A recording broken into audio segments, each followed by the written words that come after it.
polls out in the last few days point to something interesting to me. Christie may be starting to catch on. An NBC News national poll put Christie at 5%, good for 4th place and marginally ahead of the likes of Nikki Haley and Tim Scott. And a St. Anselm College survey of New Hampshire Republican voters put Christie in 3rd place, behind only former President Donald Trump and Florida Governor Ron DeSantis, which marks the 2nd New Hampshire poll of late to show Christie making a move in the Granite State. He was actually at 9% in a survey released earlier in June, which is, as I said, interesting because it suggests that Christie has received a bigger boost from his entrance into the race, which happened on June 6th, than some of his better regarded competitors. And it also suggests there is at least some appetite, delicious, for the anti-Trump message that Christie is selling, and that appetite is especially strong in the state of New Hampshire. Trump, for his part, appears to be noticing Christie's rise. In a Truth Social post this week, Trump went after Christie, calling him sloppy and adding, he was governor of New Jersey and then virtually moved to New Hampshire to campaign for president. He drew flies, quit the race, enthusiastically endorsed me, but became very unpopular in NJ, 9% approval. Subtlety is not one of Trump's gifts. Now, Trump doesn't attack people he doesn't think matter. He's explained, as recently as in an interview recently with Bret Baier, that he likes to spend his time attacking the people who are running closest to him. I like fighting number 2, Trump explained about his attacks on DeSantis at the time. If you're in a golf match and you got one guy that's close and other guys that aren't so close, but he's not close.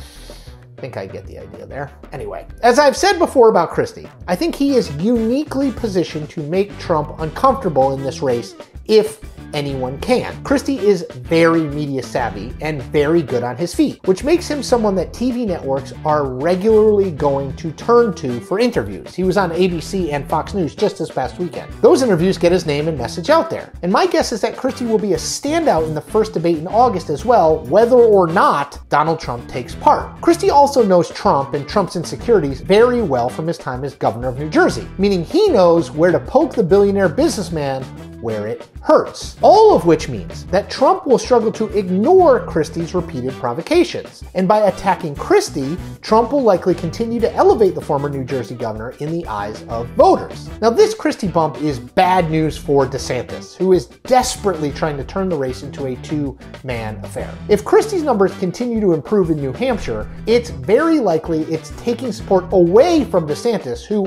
is not exactly covering himself in glory while campaigning in the Granite State. In his first town hall event in the state, which was this past week, DeSantis, according to the New York Times, took an hour before mentioning the words New Hampshire, and even while he mentioned Florida more than 80 times. Again, New Hampshire voters like to hear about New Hampshire. That is not good. Now, before we get too far down the road of Christie-mentum, maybe not a word, it's important to remember he has a clear ceiling in this race too. There are just a lot of Republicans who A, don't like him, and B, will never vote for him. A recent CNN poll made that clear. 61% of those polled said they would never, under any circumstances, support Christie for president, which was the highest of any of the Republican candidates CNN measured. Now, data points like that confirm to me that Christie isn't going to be the Republican nominee. There are just too many Republicans who don't like him and aren't going to change their minds about him. But, this is important. That doesn't mean Christie can't matter in the race. He is clearly finding ways to work himself into the national conversation, largely by attacking Trump plainly and repeatedly, and at least some voters, especially again in the state of New Hampshire, are responding. So what? History suggests that someone will emerge from the pack of single-digit contenders to make a mark in one of the early states. Right now, that candidate looks like Christie.